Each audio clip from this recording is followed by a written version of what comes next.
by now, we gotta let the stream breathe for just a second here. Make sure that everything is nice and stable all across the YouTube platform. Welcome in, Broncos country, to this Denver Broncos Syndicate pregame show as your Denver Broncos are set to host the Minnesota Vikings in their preseason finale. I am your host, Gage Madrid. We're going to go ahead and let a few people start streaming on in here before we officially get started.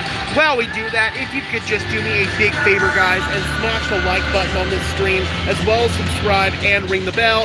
So these videos and live streams appear in your notification feed. I would really appreciate it. Those are both free and easy ways to show your support, helps tell YouTube's algorithm to push us out, and it helps us get seen by more and more members of Broncos country just like you and me. This is going to be a very critical game for several Denver Broncos players. The reality of the NFL is that some of these guys are going to be playing in their last ever football game tonight. So you do have sympathy for those guys for sure, but you're also hoping that everybody out here can put out some good film, if not for the Denver Broncos, but for the 31 other teams in the NFL. There will also be some players on the Vikings side trying to catch the attention of the other 31 teams, and that includes the Denver Broncos. So it's not just Denver Broncos players who should be in this game. If somebody from the Minnesota Vikings is able to stand out and make some sort of big play out there, then I believe we need to take note of it, because there's a chance that we could claim that guy on the waiver wire.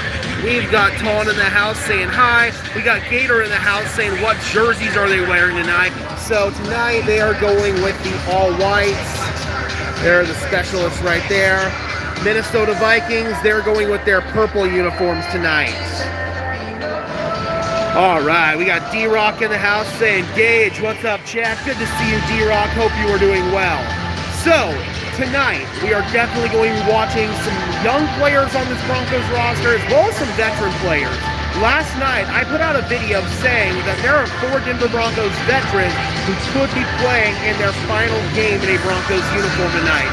The first one is Troy Franklin. I believe that Troy Franklin could be showcased for a possible trade in this game. Do I think it's 100% guaranteed that Troy Franklin gets traded? No. He brings value to this team. But the fact is, most likely Troy Franklin is going to be inactive on game day. He's going to be wide receiver 6 behind little Jordan Humphrey. It's because of that, I feel like it would be right for the Denver Broncos to explore opportunities to give Troy Franklin somewhere else to go. Maybe somewhere where he can make more of an impact this season. I know that Troy Franklin has the chemistry from Oregon with Bo Nix, and that is the one reason why I do think Troy Franklin has a strong chance of sticking around. But a lot of Denver Broncos starters and key players are not playing in this one. Troy Franklin is going to play tonight, and I imagine he's going to play a pretty good amount. We will definitely keep an eye on that. Tyler Bidet is another veteran player who I think could be playing his final game in Denver. I know the Broncos like him for his pass protection ability, as well as what he brings as a pass catcher out of the backfield, and some of the stuff he does on special teams. Unfortunately, I just think it's going to be the roster math game with him. I'm not sure if there's going to be a spot on the 53-man roster for Tyler Bidet or on the practice squad, quite frankly. I believe that Tyler Bidet is probably going to have to look for an opportunity elsewhere. Jaleel McLaughlin's running really well, and I think Jaleel has a really good chance to make the practice squad, as does Cody Schrader. The third guy is Lucas Kroll, somebody who's been here since 2023, somebody who Sean Payton also quite likes, but he's not able to function as an inline wide tight end. He struggles as a blocker, he struggles as a receiver, and at this point he looks borderline unplayable. I don't know if there'd be anybody out there that would be willing to trade for Lucas Kroll either, so he definitely feels like a more immediate cut candidate. Mile High Huddle the Bronc asks, Gage, who starts tonight, Stidham or Ellinger? So it will be Jarrett Stidham most likely starting this game, but Ellinger figures to play the majority of the game. So I imagine we're going to see Jarrett Stidham 1, maybe 2 drives with what few starters are going to be working out there. And then after that is when I believe we're going to be seeing Sam Ellinger and a lot of the 3rd, 4th, 5th string guys on the roster. As I like to say, this is the game where roster spots 70 through 90 are decided, and the last spots on the practice squad, the last spots on the 53-man roster. The Denver Broncos know what their 53-man roster is going to look like for the most part, but there's going to be at least 7 to 10 guys out here that are going to be trying to showcase what they can do to make a case and an opportunity to stick around here in Denver. There are a lot of young players as well. I'm talking about the 3 young wide receivers in particular, Colby Katzis. I see your comment right there, D-Rock. Cameron Ross, also Joseph Manjack V, aka No Gloves. I'm going to be really excited to watch those guys, see if they can stand out. Rockio says, looking for Cameron Ross, Colby Katzis, and Sean Fresh for the Broncos special teams. Absolutely. Sean Fresh, he brings immense value in the return game, so I'm definitely excited to see him. Kyle says, I hope that Jarrett Stidham plays much better tonight than he did against Green Bay. I do too, man, because this is going to be a critical game here for Jarrett Stidham. If he doesn't play well, then I think the Denver Broncos need to still think about outsourcing a backup quarterback. D-Rock asked if there's any news on Drew Sanders. Well, that's actually going to be the last player I wanted to talk about. I don't think Sanders is going to play tonight. There's a very, very, very strong chance that Drew Sanders has played his last down in a Denver Broncos uniform.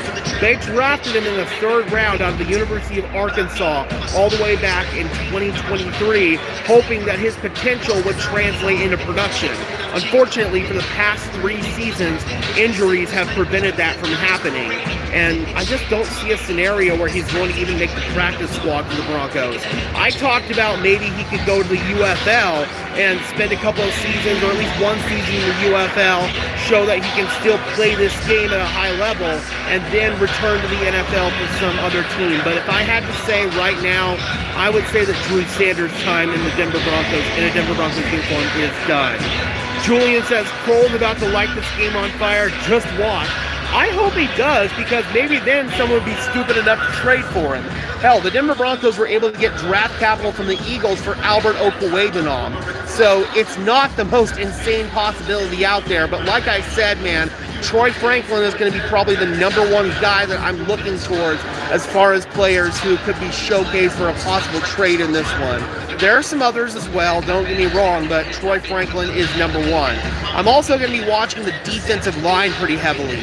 Tyler Onyedem needs to play well in this one, as does Savion Jones. I believe that Tyler Onyedem's roster spot is pretty safe right now, but Savion Jones' spot is not safe. He's going to have to play a super-duper good game to justify him sticking around on the 53-man roster. Otherwise, I think the Broncos are going to take their chances trying to pass him through waivers and getting him back on the practice squad. Injuries have hindered his potential. It's true, man, and I feel bad for Drew Sanders because he does have talent, but he's never been able to showcase that talent. Any tight ends we should look out for? Well, you're definitely going to be watching Justin Jolie and Dallin Bentley.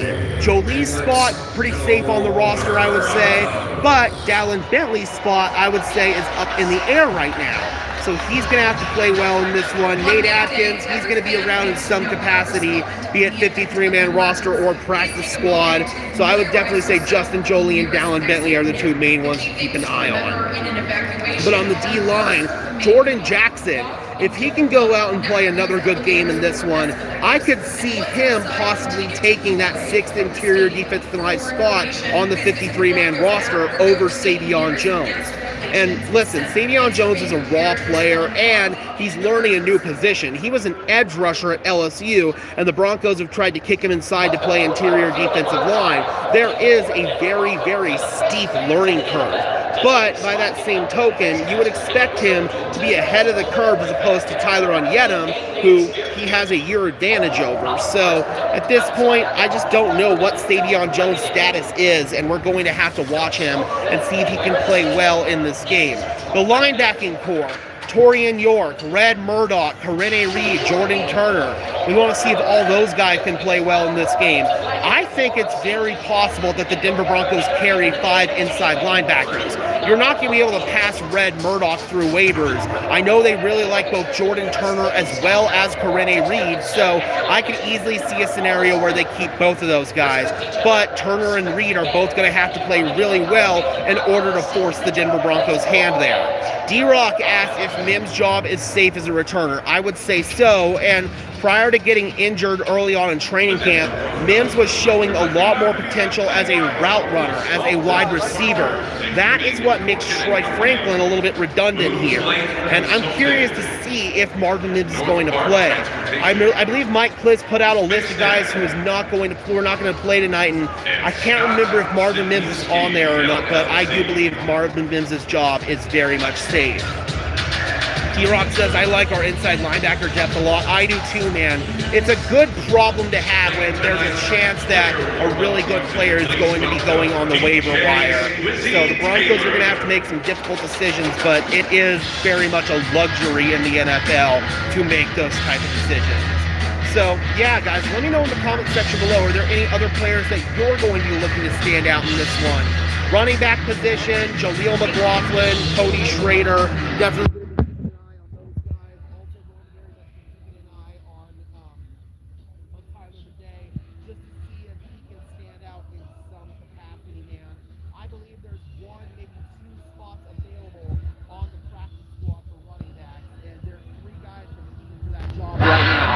Tyler Bidet, I would say, has the advantage, and Jaleel McLaughlin also has the advantage, but like I said, those guys are also going to have to play really well.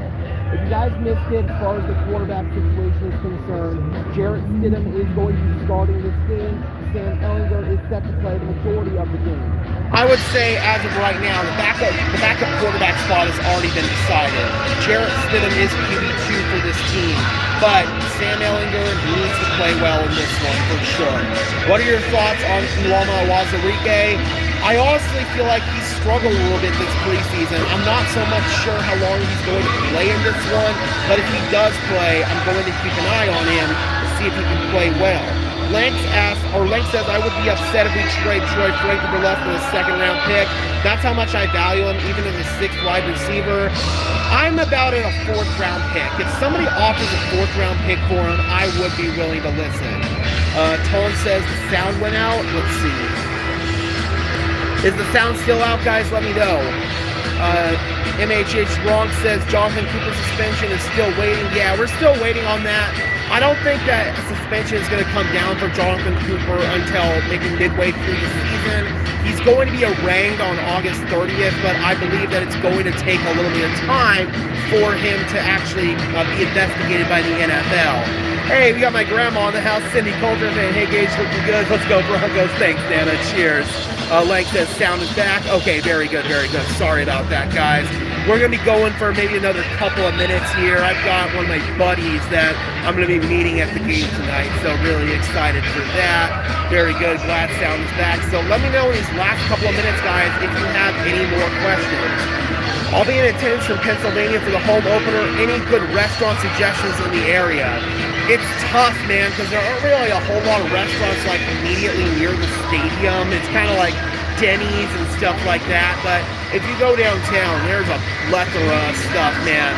If you like pizza, I say Redeemer Pizza, Smoked Barbecue, SMOK. I'm a big fan of them downtown. There's a German place downtown that's really good. Those are just ones that immediately come to mind, but there's a lot of really awesome cuisine in the downtown Denver area.